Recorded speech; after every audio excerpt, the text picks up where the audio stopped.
Today's video was made possible by Masterworks. Masterworks is the only platform making it possible to own part of a multi-million-dollar work from iconic artists like Picasso, Basquiat, and many more. Skip Masterworks' waiting list using our link below. More on this later. In 1991, the world's second largest military power and one of the world's most powerful armies face an uncertain future. Thousands of men of military age, with elite training and advanced knowledge in terrible Soviet practices, are signed up by military companies and survive as soldiers of fortune. If you have a problem, if no one else can help you, and if you have enough money, then maybe you can hire them. The Russian team.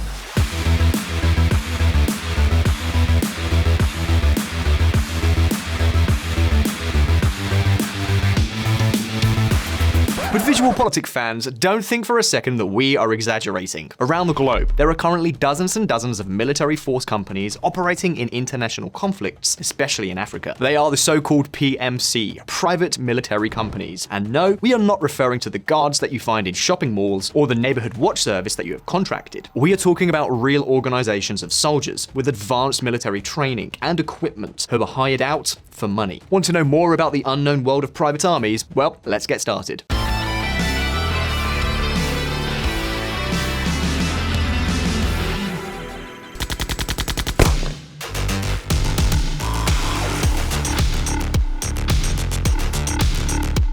Are private armies a phenomenon unique to Eastern European countries? Well, no, of course not. Because even though the A-Team was a fictional series, the underlying concept is very real. Much more so than we might think, both in the East and in the West. Though, of course, there are some differences. In the West, there is also a significant industry of private military and security companies. However, they are somewhat different from those we can find, for example, in Russia. Thus, while Russian companies of this type do provide combat services on a regular basis, Western companies, which are mainly American, focus mainly on providing military support, protecting key infrastructure, including, of course, military infrastructure, or carrying out advanced technical work. However, they are usually, but not always, reluctant to engage in direct combat. Stop, hold on, wait a minute, because before we continue down this path, the question you were probably wondering is, on VisualPolitik, Josh is talking to me about private military companies, but are these types of companies really accepted by the international community? Well, let's say that here, it gets a bit complicated. You see, in 1989, after several atrocities committed by mercenary corps in Africa were made public, the International Convention Against the Recruitment, Use, Financing, and Training of Mercenaries was signed. This convention, promoted by the United Nations, sought to ban both mercenaries and private military companies, which it considered little more than an evolution of the former. The idea was that by the end of 2001, all countries would avoid the use of mercenaries and private military companies. However, to date, only 46 countries have ratified it. And of course, among the 46, those who make the most of these services are nowhere to be found. Not even a country like Spain is on that shortlist. And obviously, as you can imagine, neither the United States, Russia, nor the United Kingdom, by far the three countries that make the most use of this type of service, are on the list of signatories. In any case, the point is that we are talking about a huge industry that, worldwide, moves between $20 and $100 billion a year, and that sometimes secures contracts as important as these.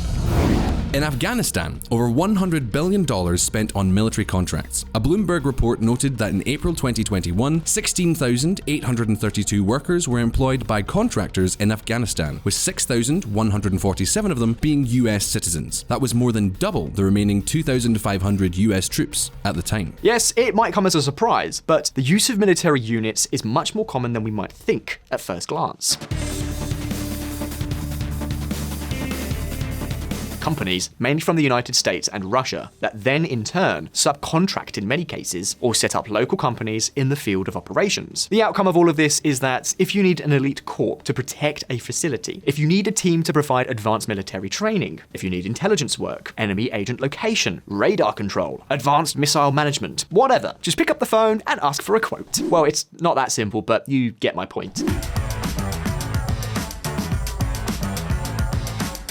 But why are we talking about Russia? What is the difference? What is the key aspect that makes the Russian private military industry go so much further than the American one? And perhaps the most important question of all, if you have to hire such a company, why on earth is Russia such a popular choice? Well, let's take a look. Crossing the line? Why has Russia become a hub for private military companies? To answer this question, we have to look back. The fall of the Soviet Union left thousands and thousands and thousands of servicemen out of work. After the collapse of the USSR, the army experienced a significant reduction in the number of men because there was a huge surplus. The Soviet Union had been a largely militarized state after its collapse. There was no need for so many military units and no way to pay them. This meant that many soldiers, and even officers, and higher-ranking personnel had to make a living. And when the only thing you know how to do involves military matters, well, that's just a matter of course. Becoming a soldier of fortune became a logical choice. And that is not all. The end of the USSR and the collapse of its structures also led to a significant lack of control in the management of the arsenals, particularly in those that lay beyond the borders of today's Russia. In this way, for example, many Mi-17 and Mi-24 helicopters were abandoned and left in the hands of ex-Soviet officers and pilots who chose a lucrative outlet for them and made a profit. And this is how the Russians became so familiar with the international military industry that they gradually became a superpower in this field. Now, if we move to the practical field, why resort to these types of companies and not use the conventional army? What on earth are these companies actually used for? Well, this is a fundamental question.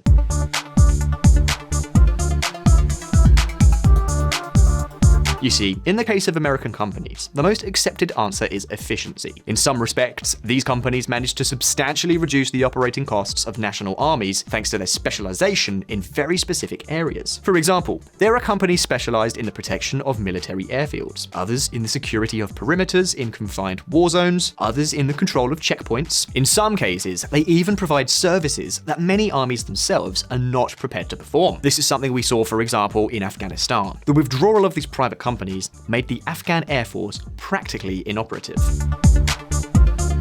In the case of Russian companies, in addition to these operations, there are many other reasons. For example, look at this.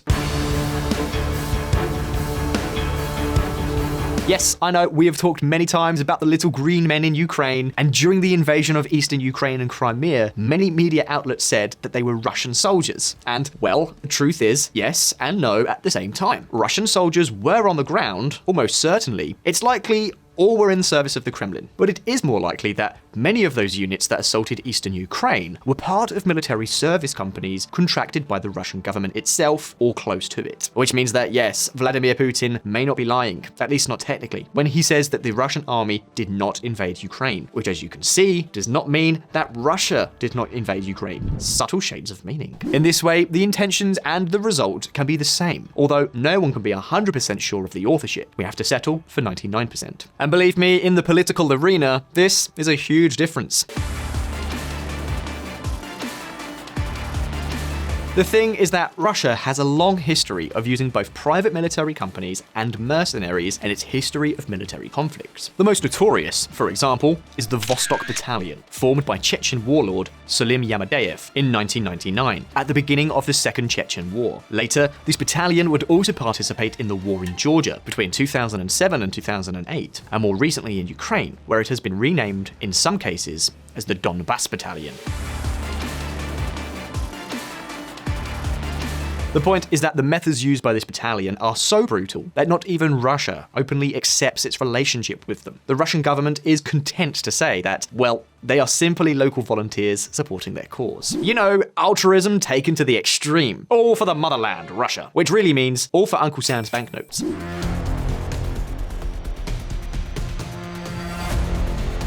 The thing is that this battalion, that we have taken as an example, was supposedly disbanded in 2009. But truth is that it never did. And when 2014 rolled around and the crisis in Ukraine was building, what better strategy than to fall back on these same troops? Of course, it couldn't be that obvious. The outsourcing had to be improved.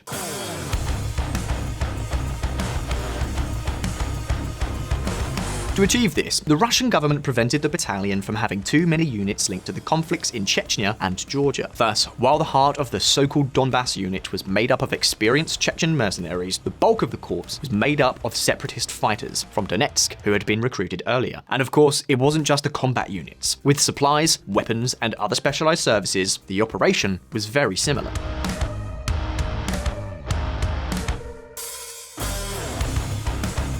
And yes, that's how Russia outsourced the war to mercenary groups and private military companies. But VisualPolitik viewers, it doesn't end here. The question we are wondering is, what happened to all of these groups when they are not working for the Russian government? What is going on with this industry today? Who on earth are the main players? Well then, listen up. But before, just one moment. There's one word that you've probably been hearing a lot over the past few months. Inflation. Central banks are printing money like there's no tomorrow. Whatever it takes. And this has led to a 6.8% increase in prices in the US alone, the highest levels in 39 years. Up until now, the usual way to hedge against inflation was to invest in gold, stocks, or even real estate. But there are now new alternatives, and we want to show you a very interesting one. Art. The art market is valued at $1.7 trillion, and Deloitte estimates that it could grow to another $900 billion by 2026. What's more, it's proven to be very profitable. In fact, amongst the great fortunes, it's a very typical bet. Take the Rockefeller family. They invested their fortunes to amass one of the greatest art collections in history, which sold for a record $835 million in 2018. Okay, so I'm sure you're thinking, but Josh, why do I care about this? How am I going to diversify my portfolio with a Picasso or Warhol artwork, which costs millions? That stuff is totally out of my league. Only billionaires can do it. Well, hold on, because that's where Masterworks comes in. Masterworks' mission is to make it possible for anyone to invest in great works of art through fractional shares. With Masterworks, you can co-own exclusive pieces of art that help to protect you from inflation and even make a significant return. For example, they returned 32% to their investors in 2020 and 31% in 2021. Now that's pretty impressive considering with art that you typically just buy and hold, as opposed to trying to understand financial markets, pour through investor reports, etc. So just go to the website using our link below to skip that waitlist and create an account. After that, you can browse their selection of works, like this painting here by Pablo Picasso, and select how much you want to invest. When Masterworks sells the painting, you get your portion of the proceeds. And as always, in everything related to investment, tread carefully. Nothing is risk-free. But now, let's continue with today's video. Russia, a private macro war hub?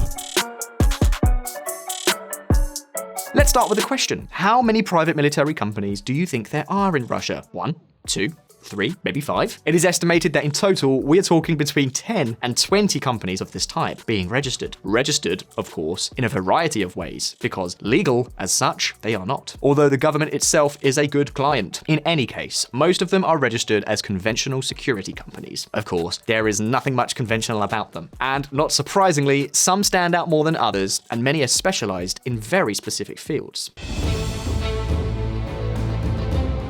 For example, we have Anti-Terror Orel, a private military company registered as a non-governmental education and training center. In reality, the company's activity is completely different. For example, Anti-Terror Orel is responsible for protecting, by any means possible, and on a large scale, the operations of several large Russian companies in countries such as Iraq. Another well-known example is Moran Security, a military company established by former members of the FSB, the Russian Secret Services, and the Russian Navy.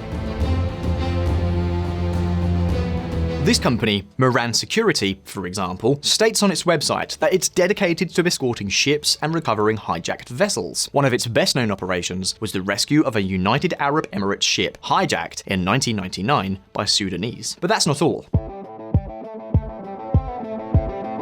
They also have a significant history of ground operations, including operations in areas such as Iraq and several African countries. And by the way, in case you were wondering, yes, the company has its own assault vessels, which have Cook Islands plates, and its own armored vehicles, and pretty much anything they need to carry out their operations. Because obviously, the Russian government is far from being its only client. The presence of these types of companies in many of the most significant international conflicts is not exactly small. But getting back to Ukraine and the presence of private military companies in the conflict. Keep this name in mind, RSB-GROUP. This is another private military company registered in 2011, also by former officials of the Russian FSB and the Central Intelligence Department, better known as GRU. This company, in addition to conducting numerous ship protection operations in African waters off Somalia and the Gulf of Guinea, or demining operations in Libya, also appears to be linked to the invasion of Ukraine. The Ukrainian website Infonapalm claims that RSB-GROUP collaborated with Russian-backed rebels in the Donbass, and that the company was also involved in the annexation of Crimea. Stava and Skomorokov, two Russian industry observers, RSB-GROUP is the most complex private military company and perhaps the most similar to those found in the West, and especially in the United States. For example, they also have their own cyber defense department, and it is even said that they refused a request from a state to influence the elections of a foreign state, a client which, according to them, was not Russia. To show you the extent of the influence of these companies, in the last 12 years, there has been at least 4 attempts to make legislative changes to fully legalize them, something that Vladimir Putin himself has agreed with. The problem is that legalizing them would mean regularizing them to a certain extent, and putting them under strict control of the FSB, the GRU, or the Russian Ministry of Defense, or Foreign Affairs itself. So even they themselves do not agree. Its current status of sitting just beyond the law seems the most convenient, for all parties, including of course the Russian government. For example, have you heard of hybrid warfare? Well, think about it. What better way to carry it out than resorting to these types of companies? Now the question is, how do you feel about your country using these kinds of companies? Would you be okay with outsourcing some of your national security or military operations overseas? Leave us your answer below in the comments. And remember, if you liked this video, like it and subscribe to our channel. And if you really like what we do, join our community on Patreon. Every contribution to the project is more than welcomed. Once again, thanks for being here. All the best. See you next time.